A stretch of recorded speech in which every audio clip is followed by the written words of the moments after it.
ડભોઈ શહેરના બજારોમાં દર વર્ષ જેવી રોનક હજુ સુધી જોવા મળી રહી નથી। મોંઘવારીનો માર અને પતંગ દોરાના ભાવમાં થયેલા તોતિંગ વધારાના કારણે ગ્રાહકો ખરીદીથી દૂર રહેતા વેપારીઓ મૂંઝવણમાં મુકાયા છે।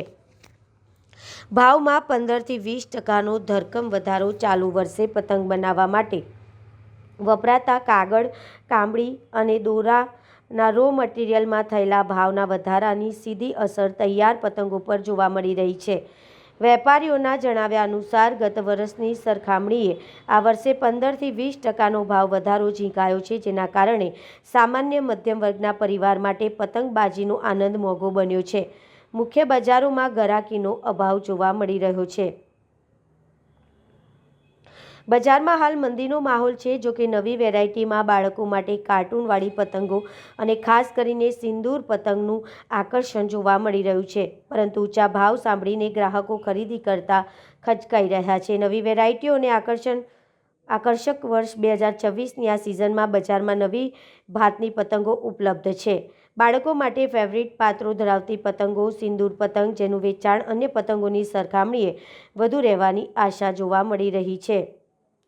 ઉત્તરાયણના છેલ્લા 2-3 દિવસમાં ગ્રાહકો બજારમાં ઉમટી પડે છે કે કેમ, નહીંતર વેપારીઓને મોટો આર્થિક નુકસાનનો ભય સતાવી રહ્યો છે। ઉત્તરાયણનો થોડો ઘણો સમય બાકી છે। માર્કેટમાં મંદીનો માહોલ જામેલો છે। માર્કેટની અંદર ઘરાકી સજ્જે એવી દેખાતી નથી। એનું કારણ એવું છે કે ગયા વર્ષ કરતાં 2026ની અંદર પતંગ અને દોરામાં બંનેને રેલોમાં વધારો છે। આના કારણે છે ને મંદીનો થોડું માહોલ જોવા મળે છે। 2026ની નવી વેરાયટીની અંદર મેટલની પતંગો, નાના બાળકો માટે કાર્ટૂનવાળી પતંગો, મોટા મોટા આખા તાવિયા, ચક્કા, અડધિયા, પોણિયા, હરેક જાતની વેરાયટી અમારી પાસે છે। પણ આ વખત જે મેઇન છે એ સિંદૂર ઓપરેશન છે, સિંદૂર જે કરેલો પાકિસ્તાન પર હુમલો કરેલો એના અગેન્સ્ટમાં જે છે એ પતંગનું માર્કેટમાં બહુ ચલન છે અને ઘરાકી જોવી જામતી નહીં, ઘરાકી પકડવામાં નથી આવતી ને સમય બહુ ઓછો જ બાકી છે। એટલે આ ઘડીએ જુઓ, હવે થોડો ઘણા સમય બાકી છે તો 2026માં અમે એવી આશા રાખીએ થોડું ઘણું બી અમારો ધંધો હવે આવનારા દિવસોમાં ચાલે ને થોડી ઘણી ઘરાકી ચાલે એવું અમે ઈચ્છીએ છીએ।